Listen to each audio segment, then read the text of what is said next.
when the housekeeper's daughter was suddenly attacked by a deranged man waving a machete on the street. My brother rushed forward without a second thought to save her. I, on the other hand, suggested we hide in a safe place and call 911 immediately. The police arrived in time. But the housekeeper's daughter, Chloe, had her face slashed and ruined, eventually falling into severe depression. Chloe blamed me for her disfigurement and set a fire, trying to burn me alive. Discovered it in time and escaped. But Chloe died in the blaze. My parents kicked me out of the house. They looked at me with cold, disgusted eyes. "You selfish sociopath. You should have paid for Chloe's life with your own." My brother threw me out onto the street. "You already deserve to die for letting Chloe get disfigured. And now you've taken her life. You deserve to rot." The housekeeper then posted a heavily exaggerated version of events online. And I was cyberbullied to death by the entire internet.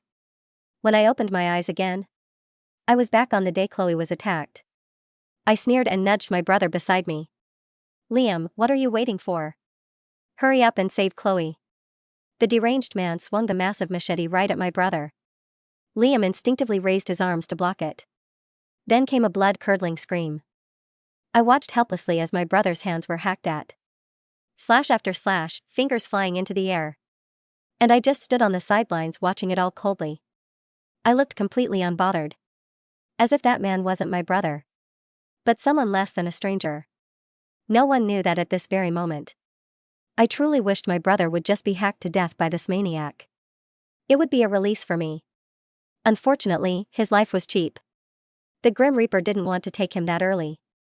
When the police finally arrived, Liam only had one breath left. His white button-down shirt was dyed completely crimson.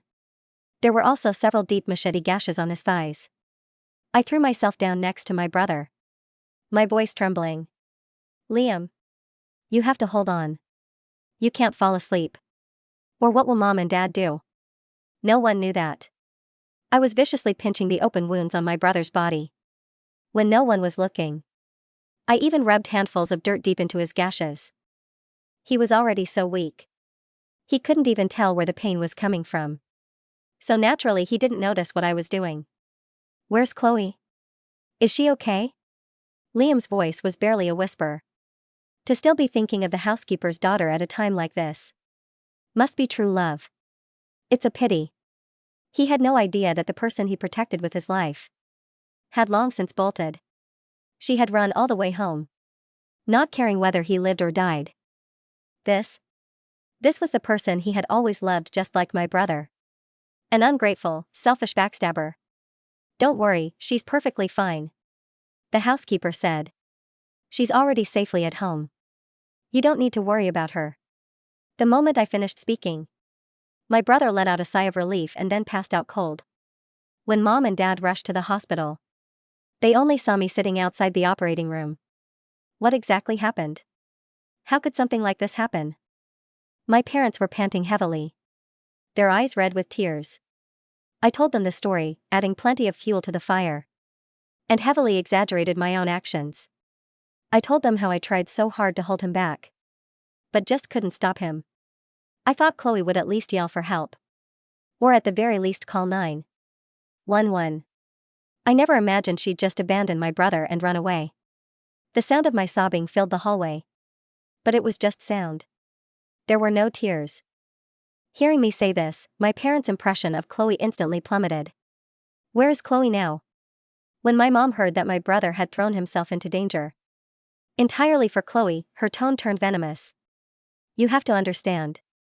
She usually treated Chloe better than she treated me, her own biological daughter." Now hearing that Chloe had indirectly caused her son severe injuries, where was all that previous affection? I, of course, told the absolute truth. When my mom learned that Chloe had actually just gone home, she was furious beyond words. What a lack of upbringing. Truly fitting for a housekeeper's daughter. My Liam, if it weren't for her, wouldn't be in emergency surgery right now. If anything happens to my son, I will never let her off the hook. I lowered my eyes and said softly, "Liam is blessed. We'll definitely pull through. What Chloe did was indeed too much. But if we go confront her now, Liam will definitely blame us when he wakes up. For his mental and physical recovery. Let's not bring this up for now. Only then did my mom notice me. Perhaps because she was too fragile right now. She pulled me into a tight hug and burst into tears. Emma, thank God I still have you. You're right. Bringing up that little bitch right now won't do any good. The most important thing is for your brother to wake up soon. This long. Absent maternal love didn't cause a single ripple in my heart. I could never forget the look of disgust in my parents' eyes. When they looked at me. In my past life. I remembered how they personally said. They regretted ever giving birth to me. Only then did I learn that I wasn't even supposed to be born it.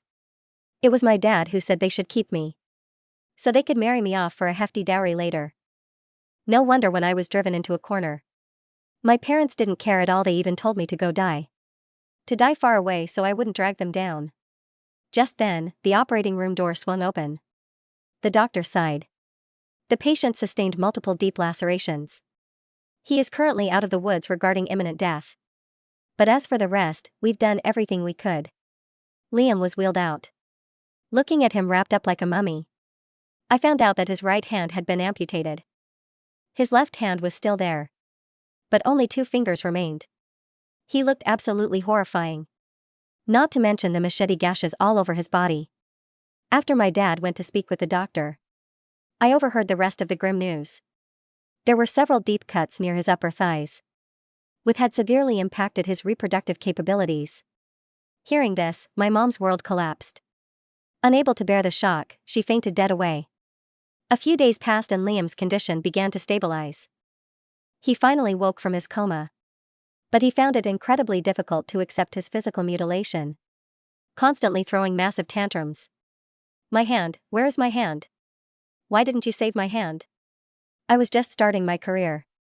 How am I supposed to be a dentist without a hand? How am I supposed to hold the tools? Is my life just ruined?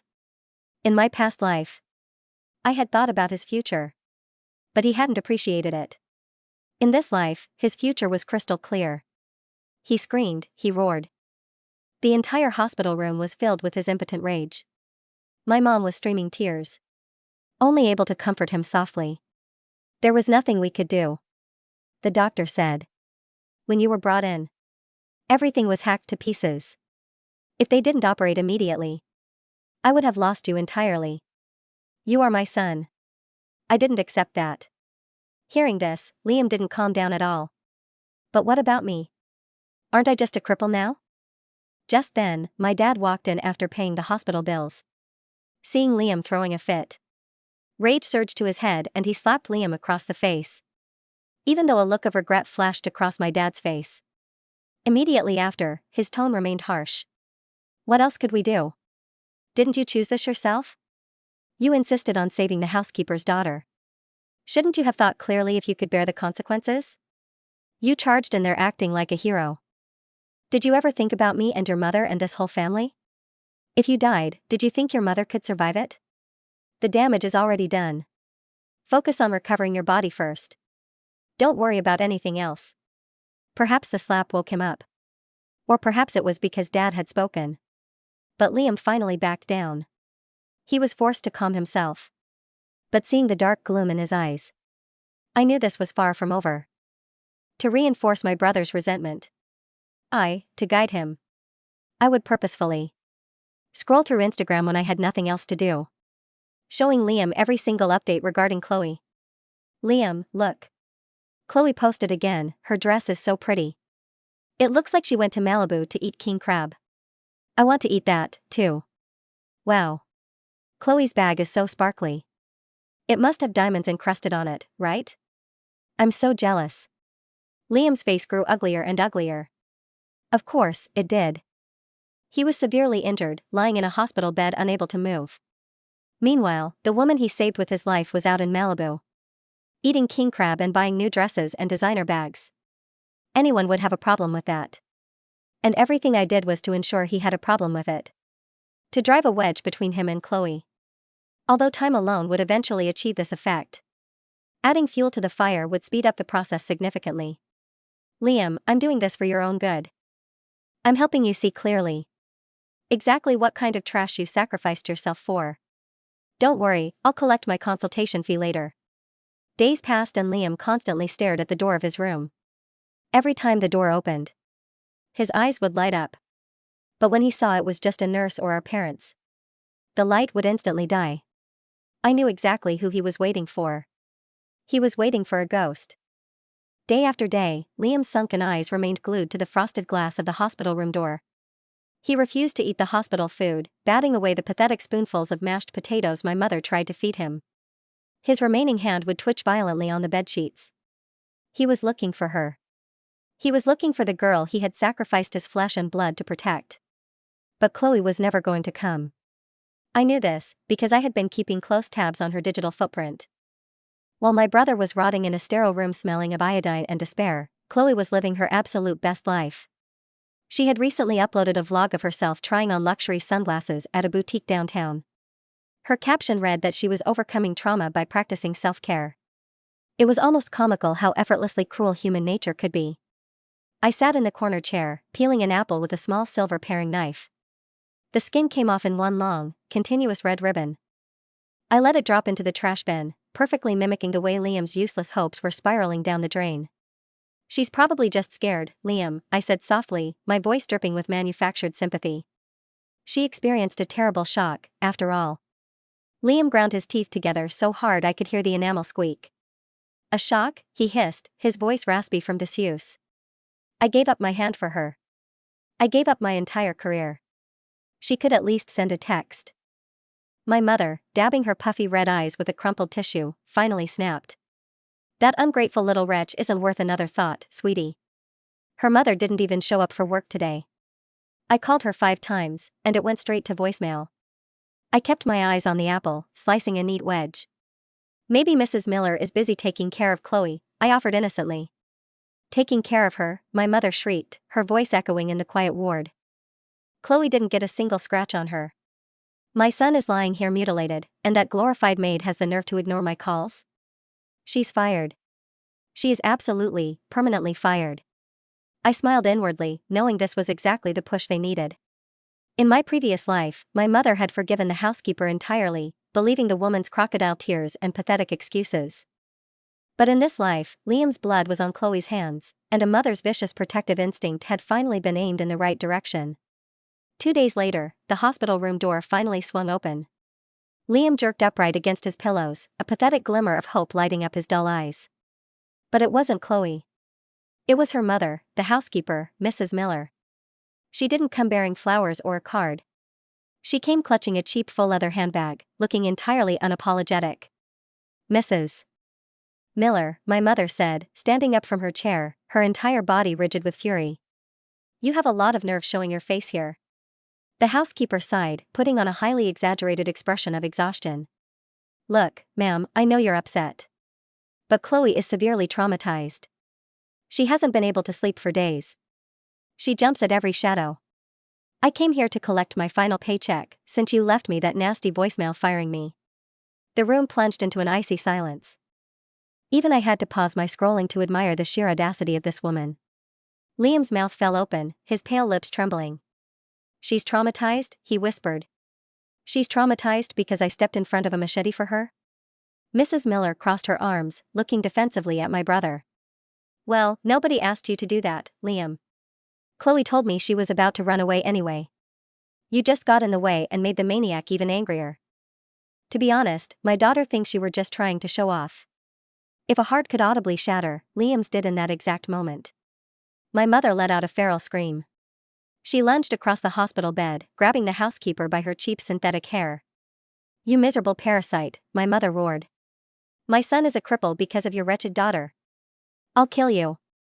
The 2 women tumbled to the linoleum floor, knocking over a tray of medical instruments. Syringes and metal clamps clattered loudly, adding to the chaotic symphony of my revenge. I stood up, pretending to be utterly panicked. "Mom, stop!" I cried out, while making absolutely no physical effort to pull her away. "You're going to hurt yourself." I pulled out my phone, quickly recording a short, shaky video of the altercation. Nurses rushed in a moment later, pulling my rabid mother off the bruised and screaming housekeeper. Mrs. Miller scrambled to her feet, spitting blood from her lip. "You haven't seen the last of me," she shrieked, pointing a shaking finger at my mother. "I'm going to sue you for assault. And I'm going to tell everyone how crazy this family is." As security dragged her away, I looked over at my brother. He was staring blankly at the ceiling, his remaining fingers curling into a tight, white-knuckled fist. The light had completely left his eyes. The hero complex had died, replaced by a cold, venomous hatred. I knew that look all too well. It was the exact same look I had in my eyes the moment I woke up in this new life. Later that evening, after my mother had been sedated and sent home to rest, I sat alone with Liam. The silence between us was heavy, suffocating. "She said nobody asked me to do it," Liam muttered, his voice hollow. "She said I was just showing off." I placed a comforting hand on his shoulder, though my skin crawled at the contact. "People say terrible things when they want to avoid taking responsibility, Liam. But you can't let them rewrite history. You know what happened, and I know what happened." I paused, letting the silence stretch before delivering the final blow. "But I think she's already starting to spin the story." I pulled up my phone and opened a local community forum. True to her word, Mrs. Miller had gone home and immediately started a smear campaign. She had posted a lengthy, tear-jerking essay online. The post claimed that Liam was a creepy stalker who had been obsessed with Chloe for years. It stated that the attacker was actually just a homeless man Liam had provoked to act like a hero. She completely flipped the narrative, turning Chloe into the helpless victim of both a maniac and an obsessed rich boy. I handed the phone to Liam. I watched his eyes dart back and forth as he read the fabricated lies. His breathing hitched, and the heart monitor next to his bed began to beep erratically. In my past life, this was the exact tactic they used to destroy me. They had painted me as a cold-blooded sociopath who wanted Chloe dead, rallying the internet to cyberbully me into the grave. Now, Liam was getting a taste of his own beloved Chloe's medicine. She posted pictures of my text messages to her, Liam gasped, scrolling down. She took them completely out of context. "She's making it look like I was harassing her. Emma, everyone in the comments is calling me a creep. They're saying I deserve to lose my hand." Tears of absolute devastation spilled over his eyelashes, soaking into the pristine white pillowcase. "How could she do this?" he sobbed. "I loved her." I took the phone back, locking the screen. "Love is a luxury for the foolish, Liam," I said, my voice dropping its fake warmth. He looked up at me, startled by the sudden coldness in my tone. But his mind was too shattered to process my change in demeanor. "We have to fight back," I told him calmly. "You can't let a housekeeper's daughter ruin your reputation. You lost your hand. Don't lose your dignity, too." Over the next few weeks, the online war escalated perfectly according to my design. My father, deeply concerned about his business reputation, hired a team of lawyers to issue cease and desist letters to the Millers. But controversy breeds engagement, and Chloe was loving the attention. She went on a local podcast, crying beautiful, delicate tears about how she felt unsafe in her own neighborhood. She monetized her victimhood, gaining tens of thousands of followers overnight. She secured brand deals for cosmetics and fast fashion, using the tragedy to launch an influencer career. Meanwhile, my family was slowly bleeding dry. Liam's reconstructive surgeries and prolonged hospital stay were draining my parents' savings. Because my father's business was a mid-sized logistics company heavily reliant on public image, the scandal hit them hard. Clients began pulling their contracts, not wanting to be associated with a family currently being dragged through the mud on social media. My father grew increasingly irritable, drinking cheap whiskey in his study until the early hours of the morning. One evening, I walked past the study and heard my parents arguing fiercely. "We need capital, Martha," my father yelled. "The bank is threatening to call in the loan on the warehouse. That little bitch online is costing me hundreds of thousands of dollars. I told you not to hire that woman years ago." My mother wept loudly. "What are we going to do, Richard?" she pleaded. "Liam needs another surgery next month for his nerve damage. We can't afford to stop his treatment." There was a long pause, filled only by the clinking of ice in a glass. "There's only one way out of this," my father said, his voice lowering into a grim register. "Arthur Vance has been looking for a wife for his eldest son, Marcus. Marcus is a shark in the corporate world. If we marry Emma off to him, the dowry and the business connection will save us." I stood perfectly still in the hallway, the shadows hiding the cold smile spreading across my face. So, it was finally happening. Even with Liam completely useless and the family in crisis, their core nature hadn't changed. I was nothing but a pawn to them, a piece of meat to be traded for their golden boy's survival. In my previous life, I had begged them not to force me into an arranged marriage. I had cried, pleaded, and promised to work 3 jobs to pay them back for my upbringing. They had just looked at me with those cold, disgusted eyes and told me I owed them. This time I was going to gladly accept the arrangement. Because I knew exactly who Marcus Vance was. He was ruthless, ambitious, and had absolutely no loyalty to anyone but his own bank account. He was the perfect weapon. The next morning, at the breakfast table, my father cleared his throat awkwardly. "Emma, sit down," he commanded. "We need to have a talk about your future." I poured myself a glass of orange juice and sat across from him, projecting the image of a perfectly obedient daughter. He spun a beautiful web of lies, talking about how much he loved me and how he wanted to secure a strong future for me. He told me that Marcus Vance was a wonderful man, a rising star, and that marrying him would be the greatest honor of my life. "I understand, Dad," I said softly, looking down at my hands. "If it helps the family, I'll do it. I know Liam's medical bills are heavy." My mother looked visibly relieved, reaching across the table to pat my hand. "You're a good girl, Emma," she cooed. "Your brother will be so grateful." I highly doubted that, but I kept my thoughts to myself. A week later, a formal dinner was arranged at an upscale French restaurant. I wore a modest but elegant black dress, playing the part of the demure, traditional daughter. Marcus sat across from me, swirling his wine glass, his sharp eyes assessing me like a piece of real estate. My parents excused themselves to go to the restroom, leaving us alone to get acquainted. The moment they were out of earshot, the timid facade melted from my face. I looked Marcus dead in the eye, my posture shifting from submissive to fiercely confident. "Let's skip the pleasantries, Marcus," I said, my voice crisp and commanding. He raised an eyebrow, clearly caught off guard. "My father is broke, and his company is hemorrhaging clients because of my brother's scandal. He's hoping your family's money will save him." Marcus smirked, leaning forward. "And you're just going to let me buy you?" he asked, amused. "No," I replied smoothly.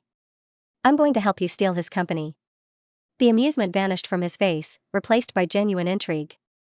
"Go on," he murmured. "My father keeps 2 sets of books," I explained, pulling a small, encrypted flash drive from my clutch purse. "One for the IRS, and one for himself. He's been embezzling from his own company for years to fund my brother's lavish lifestyle. If this information were to accidentally fall into the hands of his board of directors, the stock would plummet. Your firm specializes in hostile takeovers, doesn't it? You can buy the company for pennies on the dollar." Marcus stared at the flash drive, then back at me. "Why would you do this to your own family?" he asked softly. I smiled, a genuine, chilling smile. "Because they threw me to the wolves once," I said. "And now, I am the wolf." Marcus slowly reached out and took the flash drive, slipping it into his suit pocket. "You're a terrifying woman, Emma," he said. "I think we're going to get along brilliantly." We finalized our deal. I would play the loving fiancé to secure his proximity to my father's inner circle. In return, when the company was liquidated, he would transfer 20% of the profits into an offshore account in my name. It was a mutually beneficial arrangement built on pure malice and greed. Meanwhile, Liam was finally discharged from the hospital. He returned home a broken, bitter phantom of the golden boy he used to be. He refused to wear his prosthetic hand, claiming it felt like a dead piece of plastic. He spent his days locked in his room, surrounded by empty beer bottles, obsessing over Chloe's social media accounts. He watched her unboxing videos, her travel vlogs, her makeup tutorials. Every time she smiled on screen, he would shatter another bottle against his bedroom wall. My parents walked on eggshells around him, terrified of triggering his volatile temper. I, however, found his misery utterly intoxicating. One rainy afternoon, I knocked lightly on his door and let myself in. The room smelled of stale alcohol and unwashed laundry. "Get out," Liam snarled from the dark corner where he was slumped against the bedframe. "I brought you something," I said, ignoring his hostility. I tossed a thick manila envelope onto his bed. He stared at it suspiciously before reaching over with his good hand to tear it open. Inside were high-resolution photographs and printed documents. "What is this?" he asked, his brow furrowing. "It's Chloe's new apartment lease," I said casually, walking over to open the curtains. "And some photos I had a private investigator take." Liam scrambled to pick up the photos. They showed Chloe walking out of an expensive downtown high-rise, arm in arm with a tall, handsome man. The man was a local club promoter, known for his sleazy reputation and deep pockets. She used the money she made from her influencer victim story to rent a luxury penthouse, I explained. And she's already found someone else to fund her lifestyle. She didn't just forget about you, Liam. She completely replaced you. Liam stared at the photograph of Chloe laughing with the other man. His breathing turned ragged, tearing through the quiet room like a chainsaw. She owes me, he whispered, his voice cracking. She owes me her life. She owes me my hand. I stepped closer, crouching down so I was at eye level with him. She does owe you, I agreed softly, playing the devil perfectly. But society doesn't care about a disabled man. They only care about a pretty girl crying on camera. As long as she has her face and her platform, she wins. And you will spend the rest of your life rotting in this room, a forgotten joke. Liam's head snapped up, his eyes bloodshot and wide with a terrifying manic energy. She shouldn't be allowed to smile, he said, his voice dropping to a dangerous, monotone whisper. She shouldn't be allowed to be beautiful. I stood up, dusting off my skirt. I left the spare keys to Dad's sedan on the kitchen counter, I said nonchalantly. Do with that information what you will. I walked out of the room, closing the door gently behind me. I had given him the map, the motivation, and the means. Whatever happened next was entirely his own doing. That night, the house was eerily quiet. My parents had gone to a charity gala, desperately trying to maintain appearances despite their crumbling finances. I sat in the living room, reading a book by the light of a single lamp. Around midnight, I heard the front door click shut. I didn't need to look out the window to know Liam had taken the car. I checked my watch, mentally calculating the driving distance to Chloe's downtown high-rise. 30 minutes to get there. Maybe an hour to bypass security, considering he knew all of her old passwords and habits. I poured myself a cup of Earl Grey tea, letting the warm, fragrant steam wash over my face. It was a beautiful night for a reckoning.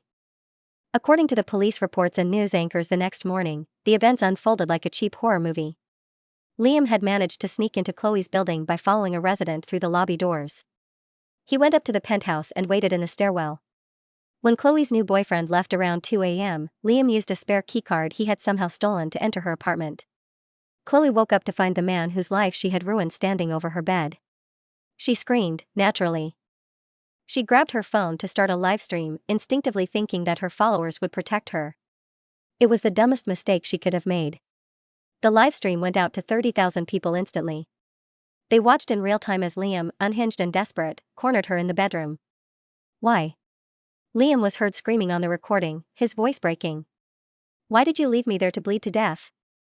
Chloe, panicked and forgetting her carefully crafted public persona, screamed her true thoughts. Because you were bleeding everywhere, she shrieked. It was disgusting. I didn't want to get dirty. You're a freak, Liam. You're a useless, deformed freak, and you ruined my life by making me look guilty. The internet heard every single word. Her mask didn't just slip, it completely shattered into a million irredeemable pieces. The thousands of people watching heard the cold, callous reality of the girl they had been sponsoring. Liam didn't physically attack her. Perhaps he realized he lacked the strength, or perhaps my words had planted a different seed in his mind. Instead, he grabbed the expensive bottles of perfume and nail polish remover from her vanity. He smashed them against the hardwood floor, the harsh chemicals soaking into the expensive rugs.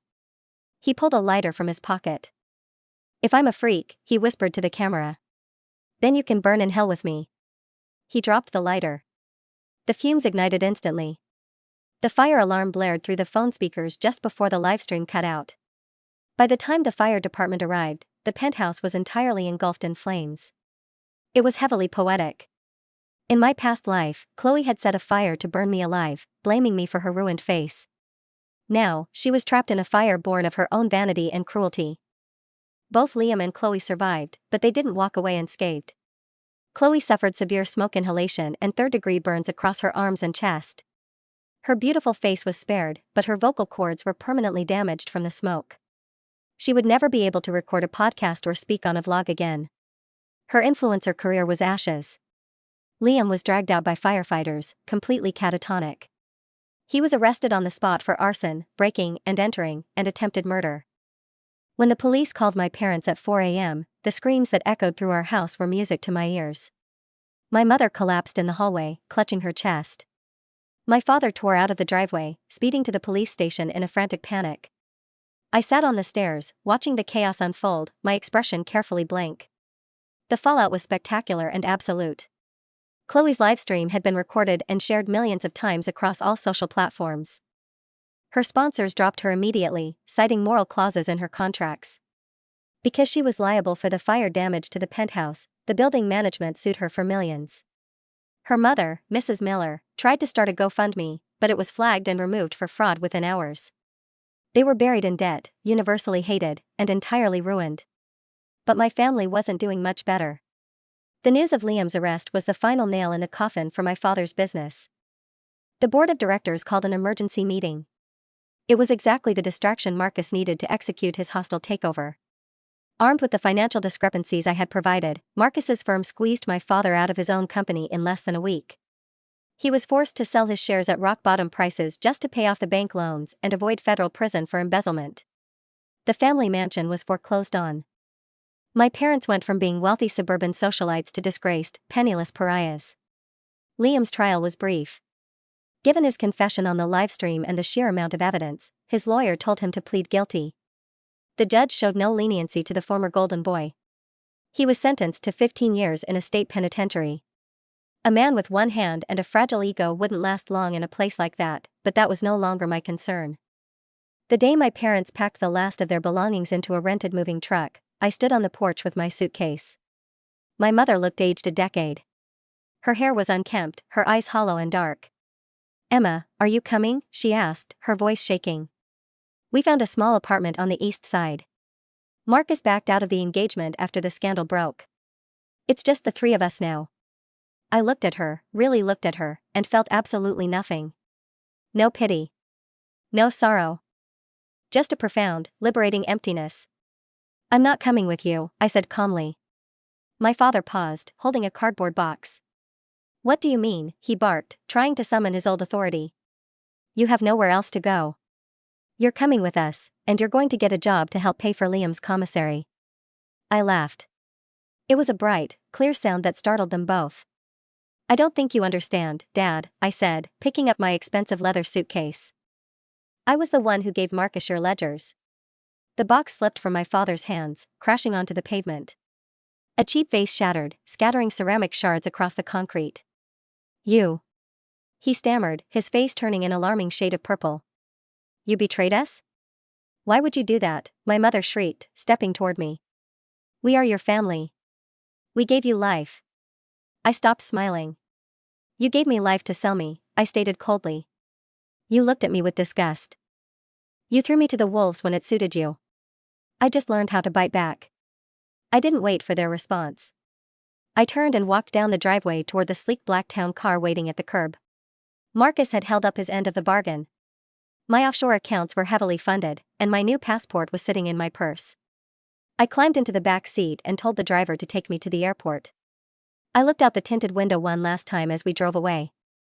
My parents were standing on the lawn of the foreclosed house, two broken statues entirely of their own making.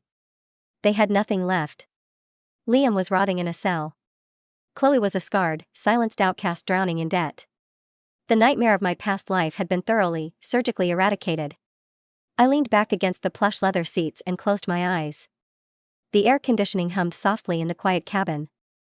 For the first time since I opened my eyes in this second life, I felt truly, wonderfully at peace. The game was over. And I had won everything. Karma never misses a single appointment when you learn to pull the strings yourself, and sometimes the best revenge is simply a life well lived.